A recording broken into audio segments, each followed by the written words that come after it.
ಏನಿದು ರೋಹಿತ್ ವೇಮುಲಾ ಕಾಯ್ದೆ? ಈ ಕಾಯ್ದೆಯನ್ನ ಜಾರಿಗೊಳಿಸೋದ್ರಿಂದ ವಿದ್ಯಾರ್ಥಿಗಳ ನಡುವೆ ಬಿರುಕು ಮೂಡಿಸುವಂತಹ ಕೆಲಸವನ್ನ ಕಾಂಗ್ರೆಸ್ ಮಾಡ್ತಾ ಇದೆ. ಈ ಕಾಯ್ದೆಯ ವಿರುದ್ಧ ಬಿಜೆಪಿ ವಕ್ತಾರ ಅಶೋಕ್ ಗೌಡ ಆಕ್ರೋಶ. ಈ ಬಿಲ್ ಏನಿದೆ ಇದು ಖಂಡಿತವಾಗ್ಲೂ ಸಹ ದೇಶಕ್ಕೆ ಮಾರಕ.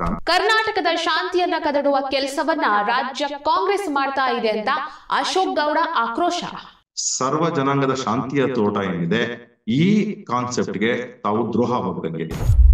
ಎಸ್ಸಿ ಎಸ್ಟಿ ಹೆಸರಲ್ಲಿ ಮುಸ್ಲಿಂ ತುಷ್ಟೀಕರಣ, ಕಾಲೇಜು ಕ್ಯಾಂಪಸ್ನಲ್ಲಿ ಜಾತಿಯ ವಿಷಬೀಜ, ವೋಟ್ ಬ್ಯಾಂಕ್ ರಾಜಕಾರಣಕ್ಕೆ ವಿದ್ಯಾರ್ಥಿಗಳ ದುರ್ಬಳಕೆ.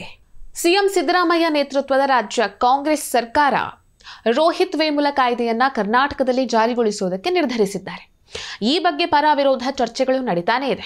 ಹಾಗಾದ್ರೆ ಏನಿದು ರೋಹಿತ್ ವೇಮುಲಾ ಕಾಯ್ದೆ? ಎಸ್ಸಿ ಎಸ್ಟಿ ಒಬಿಸಿ ಅಲ್ಪಸಂಖ್ಯಾತ ವಿದ್ಯಾರ್ಥಿಗಳಿಗೆ ಉನ್ನತ ಶಿಕ್ಷಣದಲ್ಲಿ ಆಗ್ತಾ ಇರುವಂತಹ ಅವಮಾನಗಳನ್ನು, ಜಾತಿ ನಿಂದನೆಯನ್ನ, ದೌರ್ಜನ್ಯವನ್ನ ತಡೆಯೋದಕ್ಕಾಗಿ ಸರ್ಕಾರ ಹೊಸ ಕಾನೂನನ್ನು ರೂಪಿಸಿದೆ. ಈ ಕಾನೂನಿನ ಪ್ರಕಾರ ಎಸ್ಸಿ ಎಸ್ಟಿ ಒಬಿಸಿ ಮತ್ತು ಮುಸ್ಲಿಂ ವಿದ್ಯಾರ್ಥಿಗಳ ವಿರುದ್ಧ ಅನ್ಯಾಯ ಎಸಗಿದ್ರೆ, ಅವರ ಭಾವನೆಗೆ ಧಕ್ಕೆ ತಂದರೆ, ಅವಮಾನ ಮಾಡಿದರೆ ಇನ್ನು ಮುಂದೆ ಕಠಿಣ ಕಾನೂನು ಕ್ರಮವನ್ನು ಎದುರಿಸಬೇಕಾಗತ್ತೆ. ಈ ಕಾಯ್ದೆ ಪ್ರಕಾರ ಆರೋಪಿಗಳಾದವರನ್ನ ವಾರೆಂಟ್ ನೀಡದೇನೆ ಬಂಧಿಸಬಹುದು. ಇಲ್ಲಿ ಅವಮಾನ ಮಾಡಿದ್ರು ಅನ್ನೋದಕ್ಕೆ ಪ್ರೂಫ್ ಕೂಡ ಬೇಕಾಗಿಲ್ಲ. ನಾನ್ ಬೇಲೇಬಲ್ ವಾರೆಂಟ್ ನೀಡಬಹುದಾಗಿದೆ. ಹಾಗಾದ್ರೆ ಏನು ಹೇಳುತ್ತೆ ಈ ಕಾನೂನು? ಈ ಕಾನೂನಿನ ಪ್ರಕಾರ ಆರೋಪಿಗಳ ವಿರುದ್ಧ ನಾನ್ ಬೇಲೇಬಲ್ ವಾರೆಂಟ್ ಅನ್ನ ನೀಡಬಹುದಾಗಿದೆ. ಮೊದಲ ಬಾರಿಗೆ ಅಪರಾಧ ಮಾಡಿದರೆ 1 ವರ್ಷ ಜೈಲು ಶಿಕ್ಷೆ, 10,000 ರೂಪಾಯಿ ದಂಡ. ಪುನರಾವರ್ತಿತ ಅಪರಾಧಕ್ಕೆ 3 ವರ್ಷ ಜೈಲು ಶಿಕ್ಷೆ, 1 ಲಕ್ಷ ರೂಪಾಯಿ ದಂಡ. ಆರೋಪಿಗಳು ಬಾಧಿತರಿಗೆ 1 ಲಕ್ಷ ರೂಪಾಯಿಯವರೆಗೆ ಪರಿಹಾರ ನೀಡಬೇಕಾಗತ್ತೆ. ಇಂತಹ ಅನ್ಯಾಯ ಎಸಗುವ ಕಾಲೇಜುಗಳ ಅನುದಾನ ಮತ್ತು ಆರ್ಥಿಕ ಸಹಾಯವನ್ನ ಹಿಂಪಡೆದುಕೊಳ್ಳುತ್ತೆ. ಇದು ಎಸ್ಸಿ ಎಸ್ಟಿ ಒಬಿಸಿಗಳಿಗೆ ಇದ್ದಂತಹ ಕಾನೂನು. ಈಗ ಇದರಲ್ಲಿ ಸರ್ಕಾರ ಮುಸ್ಲಿಮರನ್ನ ಸೇರಿಸಿದೆ. ಸೊ ದಲಿತರ ಹೆಸರಲ್ಲಿ ಕಾಂಗ್ರೆಸ್ ಸರ್ಕಾರ ಮುಸ್ಲಿಂ ತುಷ್ಟೀಕರಣ ನಡೆಸ್ತಾ ಇದೆ ಅಂತ ಅನೇಕರು ಟೀಕಿಸ್ತಾ ಇದ್ದಾರೆ. ಈ ವಿಚಾರದ ಬಗ್ಗೆ ಬಿಜೆಪಿ ವಕ್ತಾರ ಅಶೋಕ್ ಗೌಡ ಅವರು ವಿವರಿಸಿದ್ದಾರೆ, ನೋಡಿ. ಕರ್ನಾಟಕದಲ್ಲಿ ಈ ಮಾನ್ಸೂನ್ ಸತ್ರದಲ್ಲಿ ರೋಹಿತ್ ವೇಮುಲಾ ಬಿಲ್ ಅಂತ ಹೇಳಿ ಕರ್ನಾಟಕ ಕಾಂಗ್ರೆಸ್ ರಾಜ್ಯ ಸರ್ಕಾರ ಅದನ್ನ ಲಾಗು ಮಾಡ್ಲಿಕ್ಕೆ ಅಂತ ಹೊರಟಿದೆ. ಈ ರೋಹಿತ್ ವೇಮುಲಾ ಬಿಲ್ ಏನು ಅಂತ ಹೇಳಿದ್ರೆ ಕಮ್ಯುನಲ್ ವೈಲೆನ್ಸ್ ಬಿಲ್ ರೀಪ್ಯಾಕೇಜ್ಡ್. ಅಂದ್ರೆ ಯಾವ ರೀತಿ ಇವರು 2012ರಲ್ಲಿ ಕಮ್ಯುನಲ್ ವೈಲೆನ್ಸ್ ಬಿಲ್ ನ ಪಾಸ್ ಮಾಡಿರ್ತಾರೆ, ಅದಕ್ಕೆ ರೀಪ್ಯಾಕೇಜ್ ಮಾಡಿ ಅದರಲ್ಲಿ ಅಡಿಷನಲ್ ಆಗಿ ಯಾವ ರೀತಿ ಅಟ್ರಾಸಿಟೀಸ್ ದಲಿತರುಗಳ ಮೇಲೆ ಆಗ್ತಿತ್ತು ಅಂತ ಹೇಳಿ ಇತ್ತು, ಅದರಲ್ಲಿ ರೀಪ್ಯಾಕೇಜ್ ಮಾಡಿರ್ತಕ್ಕಂಥದ್ದು ಏನು ಅಂದ್ರೆ ಮುಸ್ಲಿಂ ಬಾಂಧವರನ್ನು ಸಹ, ಅವರಿಗೆ ಅತ್ಯಾಪ್ತರು ಮತ್ತು ಅವರ ವೋಟ್ ಬ್ಯಾಂಕ್ ಆಗಿರ್ತಕ್ಕಂಥವ್ರನ್ನು ಸಹ ಅದ್ರಲ್ಲಿ ಸೇರಿಸಿದ್ದಾರೆ. ಇಲ್ಲಿ ಪ್ರಮುಖ ಅಂಶಗಳು ಏನು ಅಂತ ಹೇಳಿದ್ರೆ, ಈಗ ಯಾವ್ದಾದ್ರು ಒಂದು ಕಾಲೇಜ್ಗಳಲ್ಲಿ ಒಂದು ವಿದ್ಯಾರ್ಥಿಗಳು ಇರ್ತಾರೆ ಮತ್ತು ಫ್ಯಾಕಲ್ಟಿ ಇರ್ತಾರೆ ಮತ್ತು ಸ್ಟಾಫ್ ಇರ್ತಾರೆ, ಬೇರೆ ಬೇರೆ ಇತರರು ಇರ್ತಾರೆ. ಅಲ್ಲಿ ಎಲ್ಲವೂ ಸಹ ಹೆಂಗಿರುತ್ತೆ ಅಂತ ಹೇಳಿದ್ರೆ ಒಂದು ಒಂದು ಕುಟುಂಬ ಅನ್ನೋ ರೀತಿನಲ್ಲಿ ವರ್ಕ್ ಹಾಕೊಂಡು ಹೋಗ್ತಾ ಇರುತ್ತೆ. ಅದ್ರಲ್ಲಿ ಒಬ್ರು ಹೆಡ್ ಆಫ್ ದ ಫ್ಯಾಮಿಲಿ ಆಗಿ HOD ಪ್ರಿನ್ಸಿಪಲ್ ಇರ್ತಾರೆ, ಜೊತೆಗೆ ಟೀಚರ್ಸು ಮಕ್ಕಳಿಗೆ ಗೈಡ್ ಮಾಡಿ ಅವರ ಫ್ಯೂಚರ್ ನ ಅವ್ರು ಯಾವ ರೀತಿ ತೆಗೆದುಕೊಂಡು ಹೋಗ್ಬೇಕು ಅನ್ನೋದನ್ನ ಬಗ್ಗೆ ಅವ್ರಿಗೆ ಆಸಕ್ತಿ ವಹಿಸಿ ಹೇಳ್ತಾ ಇರ್ತಾರೆ. ಆದ್ರೆ ಇಲ್ಲಿ ಸಮಸ್ಯೆ ಏನಾಗ್ತಿದೆ ಈ ರೋಹಿತ್ ವೇಮುಲಾ ಬಿಲ್ ಬಂದ ಮೇಲೆ ಅಂತ ಹೇಳಿದ್ರೆ, ಅಲ್ಲಿ ಒಬ್ಬ ದಲಿತ ವಿದ್ಯಾರ್ಥಿ ಅಥವಾ ಮುಸ್ಲಿಂ ವಿದ್ಯಾರ್ಥಿ ಅಥವಾ ಒಬಿಸಿ ವಿದ್ಯಾರ್ಥಿಗಳಿಗೆ ಯಾರಾದ್ರೂ ಟೀಚರ್ಸ್ ಒಂದು ಆರ್ಗ್ಯುಮೆಂಟ್ ಅಥವಾ ಕ್ಲಾಸ್ ರೂಮ್ ಅಲ್ಲೋ ಅಥವಾ ಕ್ಯಾಂಟೀನ್ ಅಲ್ಲೋ ಅಥವಾ ಹಾಸ್ಟೆಲ್ ಅಲ್ಲೋ ಏನಾದ್ರು ಒಂದು ಆರ್ಗ್ಯುಮೆಂಟ್ ಆದಾಗ ಅವ್ರಿಗೆ ಅಂದ್ರೆ ಎಸ್ಸಿ ಒಬಿಸಿ ಅಥವಾ ಮೈನಾರಿಟೀಸ್ ಮುಸ್ಲಿಮ್ಸ್ಗೆ ಏನಾದ್ರೂ ಅಕಸ್ಮಾತ್ ತಮ್ಮ ಆರ್ಗ್ಯುಮೆಂಟ್ ಸೋತಿದೀವಿ ಅಂತ ಹೇಳಿದ್ರೆ ಅಥವಾ ಅವ್ರಿಗೆ ಬೇಸರ ಆಗ್ತಕ್ಕಂಥದ್ದಾದ್ರೆ, ಅಂದ್ರೆ ಯಾವುದೇ ಕಾರಣಕ್ಕಾಗಲಿ ಬೇಸರ ಆಗ್ಬಿಟ್ರೆ ಅವ್ರು ಅದನ್ನ ಹೋಗ್ಬಿಟ್ಟು ಆ ಟೀಚರ್ ಮೇಲೋ ಅಥವಾ ಇನ್ನೊಬ್ಬ ವಿದ್ಯಾರ್ಥಿ ಮೇಲೋ ಅಥವಾ ಇನ್ನೊಬ್ಬ ಸ್ಟಾಫ್ ಮೇಲೋ ಅವ್ರು ಕಂಪ್ಲೇಂಟ್ ಕೊಡ್ಬೋದು. ಆ ಕಂಪ್ಲೇಂಟ್ ಕೊಟ್ಟ ಮೇಲೆ ಆ ಕಂಪ್ಲೇಂಟ್ ನ ತುರಂತಾಗಿ FIR ಮಾಡಿ ಅವ್ರನ್ನ ಅರೆಸ್ಟ್ ಮಾಡಿ ನಾನ್ ಬೇಲಬಲ್ ಅಫೆನ್ಸ್ ಅಂತ ಮಾಡಿ ಅವ್ರಿಗೆ ಅವರೇ ಅಂದ್ರೆ ಯಾರು ಕಲ್ಪ್ರಿಟ್ಸ್ ಇರ್ತಾರೆ ಅವರೇ ಹೋಗ್ಬಿಟ್ಟು ನಾವು ಯಾವ್ದು ತಪ್ಪು ಮಾಡಿಲ್ಲ ಅಂತ ಹೇಳಿ ನಮ್ಮ ಹತ್ರ ಇರ್ತಕ್ಕಂಥ ಸಾಕ್ಷಿಗಳನ್ನ ಕೊಡ್ಬೇಕು ಅನ್ನತಕ್ಕಂಥ ಪ್ರಮುಖ ಅಂಶ ಈ ಬಿಲ್ ನಲ್ಲಿ ಇರ್ತಕ್ಕಂಥದ್ದು. ಅಂದ್ರೆ ಈಗ ಒಂದು ಕ್ಲಾಸ್ ರೂಮ್ ನಲ್ಲಿ ಆರ್ಗ್ಯೂ ಮಾಡ್ಬೇಕಾದ್ರೆ, ಕ್ಲಾಸ್ ರೂಮ್ ಅಂದ್ರೆ ಏನು ಒಂದು ಡಿಬೇಟಿಂಗ್ ಕಲ್ಚರ್ ಇರುತ್ತೆ, ಡಿಸ್ಕಷನ್ ಕಲ್ಚರ್ ಇರುತ್ತೆ. ಆ ಡಿಸ್ಕಷನ್ ಕಲ್ಚರ್ ಅಲ್ಲಿ ಅನೇಕ ಬಾರಿ ನಾನು ಸಹ ಗ್ರಾಜುಯೇಷನ್ ಪೋಸ್ಟ್ ಗ್ರಾಜುಯೇಷನ್ ಮಾಡಿರ್ತಕ್ಕಂತಹ ವಿದ್ಯಾರ್ಥಿ. ನಾನು ಓದಿರ್ತಕ್ಕಂಥದ್ದು RV ಕಾಲೇಜಲ್ಲಿ ಮತ್ತು ಸೆಪ್ಟ್ ಅಹಮದಾಬಾದ್ ಅಲ್ಲಿ, which is the 4th best university for built environmental studies. ಹಾಗೆಲ್ಲ ನಾವು ಕ್ಲಾಸ್ ರೂಮ್ ನಲ್ಲಿ ಕ್ಲಾಸ್ ರೂಮ್ ನಲ್ಲಿ ಸೋಷಿಯಲಿಸಮ್ ಮತ್ತು ಕ್ಯಾಪಿಟಲಿಸಂ ಮಾತಾಡ್ತಾ ಇದ್ವಿ. ನಮ್ಮ ಹಾಸ್ಟೆಲ್ಗಳಲ್ಲಿ ನಾವು ರಾತ್ರಿ 1 ಗಂಟೆ 2 ಗಂಟೆವರೆಗೂ ಚರ್ಚೆ ಮಾಡ್ತಾ ಇದ್ವಿ. ಇವತ್ತಿನ ಪ್ರಧಾನಮಂತ್ರಿಗಳು ಅಂದ್ರೆ ಅಂದಿನ ಪ್ರಧಾನಮಂತ್ರಿಗಳು ಯಾವ ರೀತಿ ಕೆಲಸ ಮಾಡ್ತಿದ್ದಾರೆ, ಅಥವಾ ಮುಖ್ಯಮಂತ್ರಿಗಳು ಯಾವ ರೀತಿ ಕೆಲಸ ಮಾಡ್ತಿದ್ದಾರೆ, ಅಥವಾ ಅಂದಿನ ಹಳೆ ಪ್ರಧಾನಮಂತ್ರಿಗಳು ಅಥವಾ ಬೇರೆ ಬೇರೆ ರಾಷ್ಟ್ರಗಳಲ್ಲಿ ಯಾವ ಯಾವ ರೀತಿ ಪೊಲಿಟಿಕಲ್ ಡೆವಲಪ್ಮೆಂಟ್ಸ್ ಆಗ್ತದೆ, ಎಕನಾಮಿಕಲ್ ಡೆವಲಪ್ಮೆಂಟ್ಸ್ ಆಗ್ತದೆ, ಇದರ ಆಗುವುಗಳೇನು, ಇದರ ರೂಪುರೇಷೆಗಳು ಎಷ್ಟು ಸರಿ ಎಷ್ಟು ತಪ್ಪು, ಕಮ್ಯುನಿಸಂ ಸರಿನಾ, ಸೋಷಿಯಲಿಸಂ ಸರಿನಾ, ಕ್ಯಾಪಿಟಲಿಸಂ ಸರಿನಾ, ಅಥವಾ ಇಂಡಿಯನಿಸಂ ಸರಿನಾ ಅಂತಕ್ಕಂತಹ ಆರ್ಗ್ಯುಮೆಂಟ್ಸ್ ನಾವು ಮಾಡ್ತಾ ಇದ್ವಿ. ನಾವು ಮಾಡ್ತಕ್ಕಂತಹ ಸಂದರ್ಭದಲ್ಲಿ ನಾವು ಲೆಕ್ಚರರ್ಸು ಅಥವಾ ಬೇರೆ ಬೇರೆ ಫ್ಯಾಕಲ್ಟಿ ಅಂತಕ್ಕಂತಹ ನಮ್ಗೆ ಯಾವುದೇ ರೀತಿ ಡಿಫರೆನ್ಸ್ ಇರಲಿಲ್ಲ. ಅವರು ಒಂದು ಡಿಸ್ಕಷನ್ ಪ್ಲಾಟ್ಫಾರ್ಮ್ ಅಲ್ಲಿ ಇರ್ತಿದ್ರು, ನಾವು ಒಂದು ಡಿಸ್ಕಷನ್ ಪ್ಲಾಟ್ಫಾರ್ಮ್ ಅಲ್ಲಿ ಇರ್ತಾ ಇದ್ವಿ. ಒಂದು ಹೆಲ್ತಿಯಾಗಿ ಡಿಸ್ಕಷನ್ ಆಗೋದು. ಅನೇಕ ಬಾರಿ ನಾನೊಬ್ಬ ಸ್ಟೂಡೆಂಟ್ ಆಗಿ, ಒಬ್ಬ ಶೂದ್ರ ಸ್ಟೂಡೆಂಟ್ ಆಗಿ ನನ್ನ ಫ್ಯಾಕಲ್ಟಿ ಆಗಿರೋರ್ನ ನಾನು ಸಹ ಮಂಡಿಸಿದ್ದೇನೆ. ಅವರು ಸಹ ನಮಗೆ ಅನೇಕ ಬಾರಿ ಇದು ನಿನ್ನ ಈ ಯೋಚನೆ ಏನಿದೆ ಈ ದಿಕ್ಕಿನಲ್ಲಿ ಸರಿ ಹೋಗ್ಬಹುದು, ಈ ದಿಕ್ಕಿನಲ್ಲಿ ಸರಿ ಹೋಗೋದಿಲ್ಲ ಅಂತಕ್ಕಂತಹ ಅನೇಕ ಆರ್ಗ್ಯುಮೆಂಟ್ಸ್ ಆಗ್ತಿತ್ತು. ಆಗ ಅನೇಕ ಬಾರಿ ನಾವು ಸಹ ಹೌದು ನಾನ್ ಈ ವಿಚಾರದಲ್ಲಿ ತಿದ್ಕೊಳ್ಬೇಕು ಅಂತಕ್ಕಂತಹ ವಿಚಾರಗಳಿಗೆ ಬರ್ತಾ ಇದ್ವಿ. ಈಗ ಅಕಸ್ಮಾತ್ ಏನಾದ್ರು ನನಗೆ ಸರಿ ಅನ್ಸಿಲ್ಲ ನನ್ನ ಫ್ಯಾಕಲ್ಟಿ ಮೇಲೆ ಅಂತ ಹೇಳಿ ಒಂದು ದೂರು ದಾಖಲು ಮಾಡಿಬಿಟ್ರೆ, ಆ ದೂರಿನ ಆಧಾರದ ಮೇಲೆ ನನ್ನ faculty other than SC OBC ಅಥವಾ ಮೈನಾರಿಟೀಸ್ ಆಗಿಲ್ದೇ ಇದ್ರೆ ಅವ್ರು ಇಮಿಡಿಯೇಟ್ ಆಗಿ ಜೈಲ್ಗೆ ಹಾಕ್ಬಿಡ್ಬೋದು. ಆಮೇಲೆ ಗಿಲ್ಟಿ ಅಂತ ಹೇಳಿ ಅವ್ರು ನಾನ್ ನಾಟ್ ಗಿಲ್ಟಿ ಅಂತ ಹೇಳಿ ಅವ್ರು ಪ್ರೂವ್ ಮಾಡ್ಬೇಕು. ಇದು ನನ್ನ ಪರ್ಸನಲ್ ಎಕ್ಸ್ಪೀರಿಯನ್ಸ್ ಅಲ್ಲಿ ಆಗಿರ್ತಕ್ಕಂಥ. ಈ ಒಂದು ಬಿಲ್ ದೇಶಕ್ಕೆ ಮಾರಕ ಅಂತ ಹೇಳಿದ್ರು ಕೂಡ ಮತ್ತೆ ಅದನ್ನ ಕಾಲೇಜುಗಳಲ್ಲಿ ತರೋದಕ್ಕೆ ರಾಹುಲ್ ಗಾಂಧಿ ಅವರು ಮುಂದಾಗಿದ್ದಾರೆ.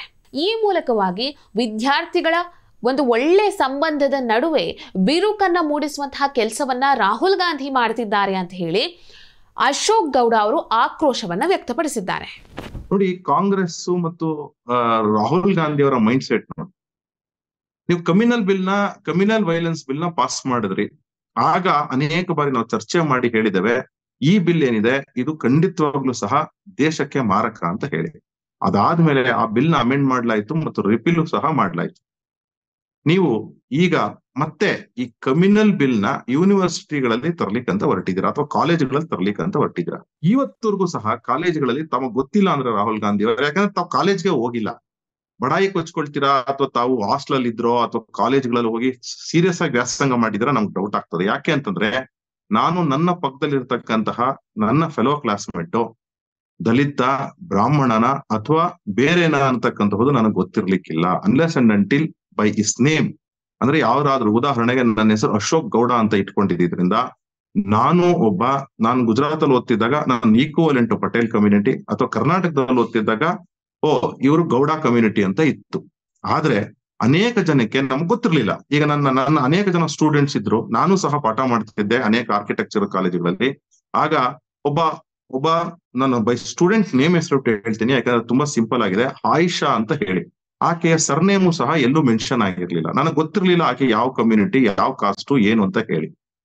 ಒಂದು ದಿವಸ ಆಕೆ ಉರ್ದುನಲ್ಲಿ ಕನ್ವರ್ಸ್ ಮಾಡ್ತಿದ್ರಿಂದ, ಆಕೆ ನನ್ನ ಜೊತೆ 2 ವರ್ಷ ವ್ಯಾಸಂಗ ಮಾಡಿದ್ರಿಂದ, 3 ಸೆಮಿಸ್ಟರ್ ನಾನು ಪಾಠ ಮಾಡಿದ್ರಿಂದ, ಉರ್ದುನಲ್ಲಿ ಮಾತಾಡ್ತಿದ್ರಿಂದ ಯಾವ್ದಮ್ಮ ಊರು ಅಂತ ಕೇಳಿದಾಗ ನಾನು ಮೈಸೂರು ಸರ್, ನಾವು ಮುಸ್ಲಿಮ್ಸ್ ಅಂತ ಹೇಳಿದಾಗ ನನಗೆ ಗೊತ್ತಾಯ್ತು. ಅಂದ್ರೆ ನಾವ್ ಯಾವತ್ತೂ ಸಹ ಯಾರನ್ನೂ ಸಹ ಕಾಸ್ಟ್ ಅಂತ ಅಂದ್ಬಿಟ್ಟು ಆ ಕ್ಲಾಸ್ಮೇಟ್ಸ್ಗೂ ತುಂಬಾ ಜನಕ್ಕೆ ಗೊತ್ತಿರ್ಲಿಲ್ಲ. ಆಕೆ ಉರ್ದುನಲ್ಲಿ ಮಾತಾಡ್ತಿದ್ಲು ಅನ್ನೋ ಒಂದೇ ಒಂದು ಕಾರಣಕ್ಕೆ ನನಗೆ ಗೊತ್ತಾಯ್ತು. ಅಂದ್ರೆ ಅರ್ಥ ಏನು, ಯಾವುದೇ ಭೇದ ಭಾವಗಳನ್ನ ಯೂನಿವರ್ಸಿಟಿನಲ್ಲಿ, ಕಾಲೇಜುಗಳಲ್ಲಿ ಯಾರೂ ಸಹ ಮಾಡ್ಲಿಕ್ಕಿಲ್ಲ. ಅಕಸ್ಮಾತ್ ಬೈ ನೇಮ್ ಏನಾದ್ರು ಇದ್ರೆ ಆವಾಗ ಮಾತ್ರ ಗೊತ್ತಾಗತ್ತೆ ಈ ರಿಲಿಜನ್ ಅಥವಾ ಈ ಕಾಸ್ಟ್ ಇಂದ ಬರ್ತಿದ್ದಾನೆ ಅಂತ ಹೇಳಿ. ಈ ಕಾಯ್ದೆ ಇಲ್ಲದೇ ಇರುವಂತಹ ಅನಾವಶ್ಯಕ ಗೊಂದಲಗಳನ್ನ ಸೃಷ್ಟಿಸುತ್ತೆ. ಈ ಕಾಯ್ದೆಯನ್ನ ರಾಜ್ಯದಲ್ಲೂ ತರುವುದಕ್ಕೆ ಹೊರಟಿರೋದ್ರಿಂದ ಸರ್ವ ಜನಾಂಗದ ಶಾಂತಿಯ ತೋಟದಂತಿದ್ದ ಕರ್ನಾಟಕದ ಶಾಂತಿಯನ್ನ ಕದಡುವಂತಹ ಕೆಲಸವನ್ನ ಕಾಂಗ್ರೆಸ್ ಮಾಡ್ತಾ ಇದೆ. ಈ ಕಾಯ್ದೆಯನ್ನ ಜಾರಿಗೊಳಿಸೋದ್ರಿಂದ ಅದರ ಪರಿಣಾಮ ಏನಾಗುತ್ತೆ ಅನ್ನೋದನ್ನ ಸ್ವತಃ ನಾನೇ ನಿಮಗೆ ತೋರಿಸ್ತೀನಿ ಅಂತ ಹೇಳಿ ಸಿಎಂ ಸಿದ್ದರಾಮಯ್ಯನವರಿಗೆ, DCM DK ಶಿವಕುಮಾರ್ ಅವರಿಗೆ ಅಶೋಕ್ ಗೌಡ ಅವರು ಸವಾಲನ್ನ ಹಾಕಿದ್ದಾರೆ. ಭಾರತದ ಯೂನಿವರ್ಸಿಟಿಗಳನ್ನ, ಕರ್ನಾಟಕದ ಯೂನಿವರ್ಸಿಟಿಗಳನ್ನ ತಾವು ದಯವಿಟ್ಟು ಸಹ ಹೋಗಿ ವಿಸಿಟ್ ಮಾಡಿ ನೋಡಿ, ಅಲ್ಲಿ ಏನ್ ರಿಯಾಲಿಟಿ ಇದೆ ಅಂತ ಹೇಳಿ. ನೀವ್ ಏನ್ ಪ್ರಿಸ್ಯೂಮ್ ಮಾಡ್ತಾ ಇದ್ದೀರಾ ನಿಮ್ಮ ಮೈಂಡ್ ಅಲ್ಲಿ, ಅಥವಾ ಸಿದ್ದರಾಮಯ್ಯನವ್ರು ಏನ್ ಪ್ರಿಸ್ಯೂಮ್ ಮಾಡ್ತಿದ್ದಾರೆ ಆ ರೀತಿ ಖಂಡಿತವಾಗ್ಲೂ ಇಲ್ಲ. ರಾಹುಲ್ ಗಾಂಧಿಯವರ ಮೈಂಡ್ ಸೆಟ್ ಏನಿದೆ ಇದು ಯಾರೋ ಒಬ್ರು ಅವ್ರಿಗೆ ಲೆಫ್ಟಿಸ್ಟ್ ಐಡಿಯಾಲಜಿಸ್ಟ್ಗಳು ಹೇಳ್ಕೊಟ್ಟಿರತಕ್ಕಂಥವ್ರು. ಖಂಡಿತವಾಗ್ಲೂ ಸಹ ಯೂನಿವರ್ಸಿಟಿಗಳು, ಕಾಲೇಜ್ಗಳು ನಮ್ಮಲ್ಲಿ ಯಾವುದೇ ರೀತಿ ವಿದ್ಯಾರ್ಥಿಗಳು ಲೆಕ್ಚರರ್ ಅಂತ ಡಿಫರೆನ್ಸಸ್ ಇರುವುದಿಲ್ಲ. ನಾವು ನನಗ್ ಜ್ಞಾಪಕ ಇದೆ, ನಾವು 11th ಸ್ಟ್ಯಾಂಡರ್ಡ್ ಅಲ್ಲೇನೆ ನನ್ನ ಒಬ್ಬ ಕ್ಲಾಸ್ಮೇಟು ನನ್ನ ಫ್ಯಾಕಲ್ಟಿಗೆ ಒಬ್ಬರಿಗೆ ಕನ್ನಡ ಫ್ಯಾಕಲ್ಟಿಗೆ ಅವರು ಒಂದು ಅಬ್ಜೆಕ್ಷನಬಲ್ ವರ್ಡ್ ಉಪಯೋಗಿಸ್ತಾರೆ. ಲೆಕ್ಚರರ್ ಒಂದು ಅಬ್ಜೆಕ್ಷನಬಲ್ ವರ್ಡ್ ಉಪಯೋಗಿಸ್ತಾರೆ. ಆಕೆ ನಿಂತ್ಕೊಂಡು ಹೇಳ್ತಾರೆ, ಸರ್ ಈ ನಿಮ್ಮ ಪದ ಏನಿದೆ ನನ್ನ ಅಬ್ಜೆಕ್ಷನ್ ಇದೆ ಅಂತ ಹೇಳಿ. ನಿಮ್ಮ ಕ್ಲಾಸ್ ರೂಮ್ ಸರಿಯಾಗಿದೆ ಆದ್ರೆ ನನ್ಗೆ ಈ ಪದದ ಅಬ್ಜೆಕ್ಷನ್ ಇದೆ ಅಂತ ಹೇಳಿ. ಆಕೆ ಯಾವ ಕಮ್ಯುನಿಟಿ ಅಂತ ಯಾವ ಕಾಸ್ಟ್ ಅಂತ ನಮ್ಗೆ ಗೊತ್ತಿಲ್ಲ. ಆ ಲೆಕ್ಚರರು ಸಹ ಯಾವ ಕಮ್ಯುನಿಟಿ ಯಾವ ಕಾಸ್ಟ್ ಅಂತ ನಮ್ಗೆ ಗೊತ್ತಿಲ್ಲ. ಆ ಆರ್ಗ್ಯುಮೆಂಟ್ ಏನಿತ್ತು ಆ ಆರ್ಗ್ಯುಮೆಂಟ್ ಸಹ ಅವರು ಸಹ ಒಪ್ಕೊಂಡ್ರು, ಹೌದು ಕರೆಕ್ಟ್ ಇದೆ ಅಂತ ಹೇಳಿ.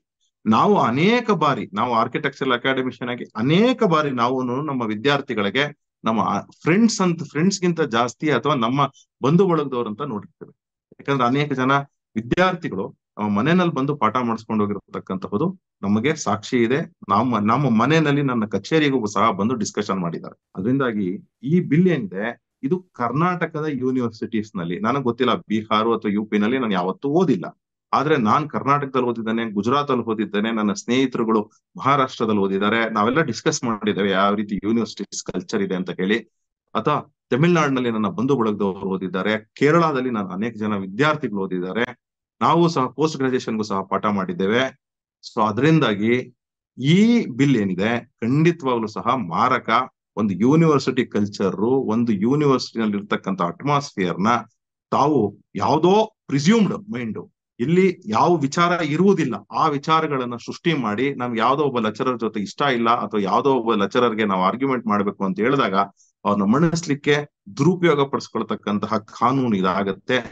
ಅದರಿಂದಾಗಿ ತಾವು ರಾಹುಲ್ ಗಾಂಧಿ ಅವರ ಮೈಂಡ್ ಸೆಟ್ಗೆ ಹೋಗಿ ಸಿದ್ದರಾಮಯ್ಯನವರೇ ತಾವು ಇಂತಹ ಬಿಲ್ ನ ಪಾಸ್ ಮಾಡ್ತಕ್ಕಂಥದ್ದು ಕರ್ನಾಟಕದ ಮುಕ್ತ ಒಂದು ವಾತಾವರಣ, ಸರ್ವ ಜನಾಂಗದ ಶಾಂತಿಯ ತೋಟ ಏನಿದೆ ಈ ಕಾನ್ಸೆಪ್ಟ್ಗೆ ತಾವು ದ್ರೋಹ ಬಗ್ದಂಗೆ. ಯಾಕೆ ಅಂತಂದ್ರೆ ತಾವು ಅಕಸ್ಮಾತ್ ಏನಾದ್ರು ಗೊತ್ತಿಲ್ಲ ಅಂದ್ರೆ ಬನ್ನಿ ನನ್ನ ಜೊತೆ ಬನ್ನಿ, ಬೇಕಂದ್ರೆ ಸಿದ್ದರಾಮಯ್ಯನವರೇ ನನ್ನ ಜೊತೆ ಬನ್ನಿ, DK ಶಿವಕುಮಾರ್ ಅವರೇ, MC ಸುಧಾಕರ್ ಅವ್ರನ್ನ ಕರ್ಕೊಂಡ್ ಬನ್ನಿ, ಅವರು ಹೈಯರ್ ಎಜುಕೇಶನ್ ಮಿನಿಸ್ಟರ್ ಇದ್ದಾರೆ. ನಿಮ್ಮ ಒಬ್ಬ ವಿದ್ಯಾಮಂತ್ರಿ ಇನ್ನೊಬ್ರು ಇದ್ದಾರೆ ಮಧು ಬಂಗಾರಪ್ಪ, ಆತನಿಗೆ ಏನ್ ಬರೋದಿಲ್ಲ, ಆತನಿಗೆ ಏನ್ ಕರ್ಕೊಂಡ್ ಬಂದ್ರು ಪ್ರಯೋಜನ ಆಗೋದಿಲ್ಲ. ಅದರಿಂದ ತಾವೆಲ್ಲ ಬನ್ನಿ, ಯಾಕಂದ್ರೆ DK ಶಿವಕುಮಾರ್ ಅವರು ಈಗ MA ಮಾಡ್ಕೊಂಡಿದ್ದಾರೆ. ಅದರಿಂದ ತಾವೆಲ್ಲ ಬನ್ನಿ, ಬೇಕಂದ್ರೆ ಯೂನಿವರ್ಸಿಟಿಗಳ ಒಳಗಡೆ ಹೋಗೋಣ, ಅಲ್ಲಿ ಕ್ಲಾಸ್ ರೂಮ್ ಒಳಗಡೆ ಹೋಗೋಣ, ಸ್ಟುಡಿಯೋಗಳ ಒಳಗಡೆ ಹೋಗೋಣ, ಹಾಸ್ಟೆಲ್ ಒಳಗಡೆ ಹೋಗೋಣ, ಯಾವ ರೀತಿ ವಾತಾವರಣ ಇದೆ ಅಂತ ಹೇಳಿ, ಅಥವಾ ತಮ್ಮ ಗುಪ್ತಚರ ಇಲಾಖೆಗೆ ಹೇಳಿ ಕಲೆಕ್ಟ್ ಮಾಡ್ಕೊಳ್ಳಿ ಮಾಹಿತಿ, ಈ ತರ ವಾತಾವರಣ ಕರ್ನಾಟಕದಲ್ಲಿ ಇದೆಯಾ ಅಂತ ಹೇಳಿ. ಯಾವುದೋ ಒಂದು ಇನ್ಸಿಡೆಂಟ್ ಆಯ್ತು, ಹೌದು ತುಂಬಾ ಸ್ಯಾಡ್ ಇನ್ಸಿಡೆಂಟ್, ಅದು ಆಗ್ಬಾರ್ದಾಗಿತ್ತು, ಕರೆಕ್ಟ್, ನಾನು ಒಪ್ಕೊಂಡೆ. ಆ ರೀತಿಯ ಇನ್ಸಿಡೆಂಟ್ಸ್ ಖಂಡಿತವಾಗ್ಲೂ ಸಹ ಯಾವುದೋ ಒಂದು ಯಾರೋ ಒಬ್ಬ ಒಂದು ಈ ಈ ಈ ಈ ದೇಶದಲ್ಲಿ ಪಂಚಾಯತ್ಗಳು ಅಂತಂದ್ರೆ ಎಲ್ಲಾ ಪಂಚಾಯತ್ಗಳು ಇವತ್ತು ಒಂದು ನಮ್ಮ ರಾಜ್ಯದಲ್ಲಿ 6,000 ಪಂಚಾಯತ್ಗಳಿವೆ, ಲಕ್ಷಾಂತರ ಪಂಚಾಯತಿಗಳಿವೆ ಈ ದೇಶದಲ್ಲಿ. ಯಾವುದೋ ಒಂದು ಪಂಚಾಯತಿ 2 ಪಂಚಾಯತಿನಲ್ಲಿ ಪಂಚಾಯತ್ನ ಹೆಡ್ ಯಾರಿದ್ದ ಅವ್ನು ತಪ್ಪು ಮಾಡ್ತಿದ್ದ, ಹಾಗಂತ ಹೇಳಿ ಇಡೀ ಪಂಚಾಯತ್ ಸಿಸ್ಟಮೇ ತಪ್ಪು ಅಂತ ತಾವು ಪ್ರಿಸ್ಯೂಮ್ ಮಾಡಿ ಪಂಚಾಯತ್ ಸಿಸ್ಟಮ್ ತೆಗೆದ್ಬಿಟ್ರಿ. ಅದಾದ್ಮೇಲೆ ಪಂಚಾಯತ್ ರಾಜ್ನ ತಂದಿದ್ ಯಾರು? ಇದೇ PV ನರಸಿಂಹರಾವ್ ಅವರು ಲಾಗು ಮಾಡ್ತಾರೆ. ಅಂದ್ರೆ ಆಮೇಲೆ ಜೊತೆಗೆ ಆಯುರ್ವೇದಿಕ್ ಅಲ್ಲಿ ಯಾವುದೋ 1-2 ಡಾಕ್ಟರ್ಗಳು ತಪ್ಪು ಮಾಡಿದ್ರು, ಅದರಿಂದ 1-2 ಸಮಸ್ಯೆಗಳಾಯ್ತು. ಮತ್ತೆ ಇಡೀ ದೇಶದಲ್ಲಿ ಡಾಕ್ಟರ್ಸ್ ನ ಸಿಸ್ಟಮ್ ನ ರೂಪಿಸ್ಬೇಕು ಅಂತ ಹೇಳಿ ಆಶಾ ಕಾರ್ಯಕರ್ತರ ಸಿಸ್ಟಮ್ ನ ತಂದವರು ಯಾರು? ತಮ್ಮ ಅಜ್ಜಿಯಾದಂತಹ ಇಂದಿರಾ ಗಾಂಧಿ ಅವರು. ಅಂದ್ರೆ ಕಾನ್ಸೆಪ್ಟ್ ಅವ್ರದ್ದು. ತದನಂತರದಲ್ಲಿ ಅನೇಕ ಕಾನೂನುಗಳಾಯ್ತು, ವಾಜಪೇಯಿ ಅವ್ರ ಕಾಲಕ್ಕೆ ಅದು ಲಾಗು ಆಯ್ತು. ಬಿಡಿ, ಇದೆಲ್ಲ ಒಂದ್ ಕಡೆಗೆ. ಅಂದ್ರೆ ಅರ್ಥ ಏನು? ಯಾವುದೋ ಒಂದು ಇನ್ಸಿಡೆಂಟ್ ಆಗೋಯ್ತು, ಅದರಿಂದಾಗಿ ಕಾನೂನು ಮಾಡ್ಬಿಡೋಣ, ನಮ್ಗೆ ವೋಟ್ ಬ್ಯಾಂಕ್ ಬಂದ್ಬಿಡುತ್ತೆ ಅಂತ ತಮ್ಮ ಈ ಮೈಂಡ್ ಸೆಟ್ ಏನಿದೆಯಲ್ಲ, ಈ ಮೈಂಡ್ ಸೆಟ್ ನ ಸ್ವಲ್ಪ ಫ್ರೀಯಾಗಿ ನೋಡಿ, ಯೂನಿವರ್ಸಿಟಿ ಒಳಗಡೆ ಹೋಗ್ಬಿಟ್ಟು ಫ್ಯಾಕ್ಟ್ ಚೆಕ್ ಮಾಡಿ ನೋಡಿ. ಅದಾದ್ಮೇಲೆ ತಮಗೆ ಸತ್ಯ ಗೊತ್ತಾಗತ್ತೆ ನಾವು ಈ ಪ್ರಿಸ್ಯೂಮ್ ಮಾಡ್ಕೊಂಡಿರೋದು ಸರಿನಾ ತಪ್ಪಾ ಅಂತ ಕೇಳಿ. ಇಂತಹ ಕಾನೂನನ್ನ ತರೋದ್ರಿಂದ ಕಾನೂನು ಸುವ್ಯವಸ್ಥೆ ಏನು ರಾಜ್ಯದಲ್ಲಿ ಸರಿ ಹೋಗೋದಿಲ್ಲ. ವಿದ್ಯಾರ್ಥಿಗಳ ಜೀವನಕ್ಕೆ ಮಾರಕವಾಗಿರುವಂತಹ ಈ ಒಂದು ಕಾಯ್ದೆಯನ್ನ ದಯವಿಟ್ಟು ಜಾರಿಗೊಳಿಸಬೇಡಿ ಅಂತ ಹೇಳಿ ಅಶೋಕ್ ಗೌಡ ಅವರು CM ಸಿದ್ದರಾಮಯ್ಯನವರಲ್ಲಿ, DCM DK ಶಿವಕುಮಾರ್ ಅವರಲ್ಲಿ ಕಳಕಳಿಯಾಗಿ ವಿನಂತಿಸಿಕೊಂಡಿದ್ದಾರೆ. ನಮ್ಮ ಕಾನೂನು ಸುವ್ಯವಸ್ಥೆ ರಾಜ್ಯದಲ್ಲಿ ಯಾವ ಮಟ್ಟಕ್ಕೆ ಹಾಳಾಗ್ತಿದೆ, ಇದ್ಯಾವುದೋ ಒಂದು ಎಕ್ಸ್ಟ್ರಾ ಕಾನೂನು ತಂದ್ಬಿಡೋದ್ರಿಂದ ಏನೂ ಪ್ರಯೋಜನ ಆಗೋದಿಲ್ಲ. ಆದ್ರೆ ನೀವು ಕಾನೂನು ಸುವ್ಯವಸ್ಥೆನ ಯಾರಾದ್ರೂ ರ್ಯಾಗಿಂಗ್ ಮಾಡಿದ್ದಾರೆ, ಯಾರಾದ್ರೂ ಒಬ್ರು ಇಲ್ ಟ್ರೀಟ್ ಮಾಡಿದ್ದಾರೆ, ಅಂತ ಟೈಮ್ ನಲ್ಲಿ ಇರ್ತಕ್ಕಂತಹ ಕಾನೂನು ಸುವ್ಯವಸ್ಥೆನಲ್ಲಿ ತಾವು ಅರೆಸ್ಟ್ ಮಾಡಿ ಅಂತವ್ರಿಗೆ ಜೈಲ್ಗಟ್ಟತಕ್ಕಂತ ಕೆಲಸ ಮಾಡಿ. ಆದ್ರೆ ಇಂತಹ ಒಂದು ಮಾರಕವಾದ ಕಾನೂನು ತಂದು ಯೂನಿವರ್ಸಿಟಿಗಳಲ್ಲಿ ಬೆಂಕಿ ಹಚ್ಚಿ ತಾವು ಯೂನಿವರ್ಸಿಟಿಗಳಲ್ಲಿ ವಿದ್ಯೆಗಳನ್ನ ಹೇಳ್ಕೊಡ್ಬಾರ್ದು, ಜನ ವಿದ್ಯೆ ಕಲಿಬಾರ್ದು ಅಂತಕ್ಕಂತಹ ಮನೋಭಾವನೆಗೆ ಖಂಡಿತವಾಗ್ಲೂ ರಾಜ್ಯನ ಕೊಂಡೊಯ್ಯಬೇಡಿ ಅಂತ ಹೇಳಿ ನನ್ನ ರಿಕ್ವೆಸ್ಟ್, ಕಳಕಳಿಯ ಮನವಿ. ಅದು in specific Siddaramaiah, D K Shivakumar ಮತ್ತು ಎಂ ಸಿ ಸುಧಾಕರ್ ಅವರಿಗೆ ತಾವು ದಯವಿಟ್ಟು ಬನ್ನಿ ಯೂನಿವರ್ಸಿಟಿಗಳಿಗೆ ಅಥವಾ ಫ್ಯಾಕ್ಟ್ ಚೆಕ್ ಮಾಡೋಣ, ನಮ್ ಜೊತೆನೆ ಬನ್ನಿ ಫ್ಯಾಕ್ಟ್ ಚೆಕ್ ಮಾಡೋಣ. ನಾನು ಅಕಾಡೆಮಿಷಿಯನ್ ಇದ್ದೇನೆ, ನಾನು ಎಜುಕೇಶನಲ್ ಇನ್ಸ್ಟಿಟ್ಯೂಷನ್ ನಡೆಸ್ತಾ ಇದ್ದೇನೆ, ನನ್ನ ಕಾಲೇಜ್ಗೂ ಬರ್ಬೋದು, ಮುಕ್ತವಾಗಿ ಓಪನ್ ಇದೆ, ಅಥವಾ ಬೇರೆ ಬೇರೆ ಕಾಲೇಜುಗಳಿಗೆ ಬನ್ನಿ, ಬೇರೆ ಬೇರೆ ಕಾಲೇಜುಗಳಿಗೆ ಹೋಗೋಣ. ಅದರಿಂದಾಗಿ ಇಂತಹ ಒಂದು ಕಾನೂನು, ಮಾರಕವಾದ ಕಾನೂನು ತರಬೇಡಿ ಅಂತ ಹೇಳಿ ನಾನು ರಿಕ್ವೆಸ್ಟ್. ಧನ್ಯವಾದ. ಈ ವಿಡಿಯೋ ನಿಮಗೆ ಇಷ್ಟ ಆಗಿದ್ದಲ್ಲಿ ಲೈಕ್ ಮಾಡಿ, ಶೇರ್ ಮಾಡಿ, ಕಮೆಂಟ್ ಮಾಡಿ. ನೀವಿನ್ನೂ ನಮ್ಮ ಹೊಸದಿಗಂತ ಡಿಜಿಟಲ್ ಚಾನೆಲ್ ಅನ್ನ ಸಬ್ಸ್ಕ್ರೈಬ್ ಮಾಡಿಲ್ಲ ಅಂದ್ರೆ ದಯವಿಟ್ಟು ಸಬ್ಸ್ಕ್ರೈಬ್ ಮಾಡಿ. ಹೆಚ್ಚಿನ ಮಾಹಿತಿಗಾಗಿ ಪಕ್ಕದಲ್ಲೇ ಇರುವಂತಹ ಬೆಲ್ ಐಕನ್ ಅನ್ನ ಪ್ರೆಸ್ ಮಾಡಿ.